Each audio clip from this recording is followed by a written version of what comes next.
جو پھرتے ہیں ڈھاتے ہیں ستم کمزوروں پر، ان سرکش جابر لوگوں کو قدموں میں جھکا کر دم لیں گے۔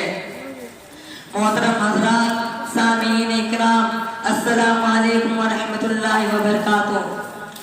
آج کے اس تاریخی جشن آزادی کے موقع پر آپ حضرات نے جس عنوان پر مجھے تقریر کرنے کی ہدایت کی ہے، حق بات تو یہ ہے کہ میں اس کا اہل نہیں ہوں، نہ میری زبان میں یہ طاقت ہے اور نہ میرا مطالعہ اتنا وسیع ہے کہ میں ہندوستان کی آزادی سے لے کر اب تک کی تاریخ کو بیان کر سکوں۔ برادران ملت، یوں تو مسلمانوں کے خلاف باطل فرقہ پرستوں کی طرف سے برابر طوفان آیا، فتنہ و فساد کا سیلاب آیا ہے، مگر حق پرستوں کی جانباز قوم نے ان باطل طاقتوں کا رخ ہمیشہ کے لیے دشمنوں کی طرف موڑ دیا۔ آج عالمی پیمانے پر مسلمانوں کے خلاف سازشیں ہوتی ہے، اسلام کے خلاف تحریکیں چلتی ہے، مسلمانوں کو ہر ملک میں ظلم و ستم کا نشانہ بنایا جا رہا ہے۔ یہ ٹکراؤ ہمیشہ ہوتا رہے گا، کیونکہ حق و باطل کا معرکہ ہے، نور و ظلمت کا معرکہ ہے، توحید و شرک کا معرکہ ہے، کفر و ایمان کا معرکہ ہے، جو تا قیامت تک جاری رہے گا۔ تاہم آج کے اس قومی یادگار کے دن میں جب کہ ہندوستان کے گوشے گوشے اور خطے خطے میں مختلف تنظیموں، اداروں، اسکولوں، کالجوں اور مدرسوں میں غیر معمولی دھوم دھام سے آزادی کا 76واں سالانہ جشن منایا جا رہا ہے۔ غلام ہندوستان کی داستان اور آزاد ہندوستان کی داستان اور کہانی سنائی جا رہی ہے۔ مجاہدین آزادی کو خراج عقیدت پیش کیا جا رہا ہے۔ ایسے وقت میں ہمیں بھی جب ایک طرف اسلاف کی قربانیاں یاد آتی ہیں تو ہاتھ دعائے مغفرت کے لیے خود بخود اٹھ جاتے ہیں۔ دوسری طرف جمہوری ہندوستان میں مسلمانوں کے دردناک واقعات اور ظلم و ستم کی روداد سامنے آتی ہے تو خون کے آنسو نکل پڑتے ہیں۔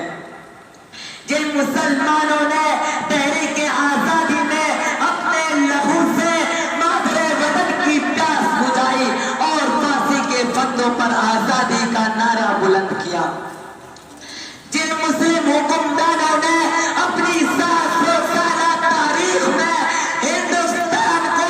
دولت و شہرت سے مالا مال کر دیا تھا، اس کو سونے کی چڑیا بنا دیا تھا،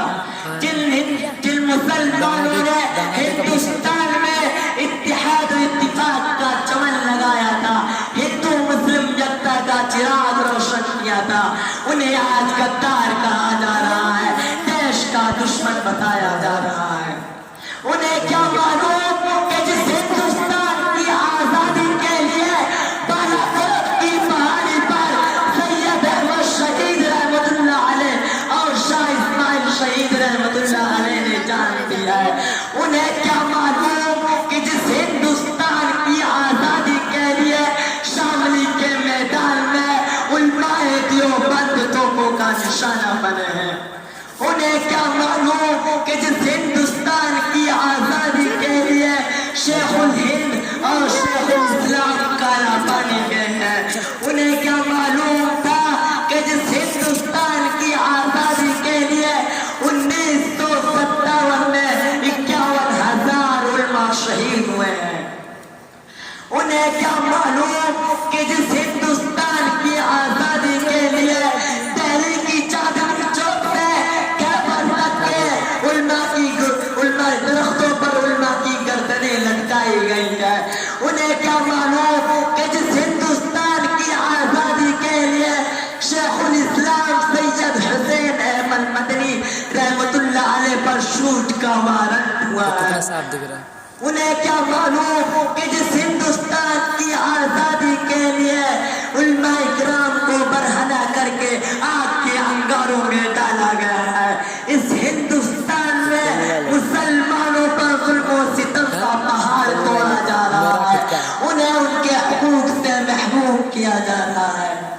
میں اپنی بات کو اس شعر کے ساتھ ختم کرنا چاہتا ہوں.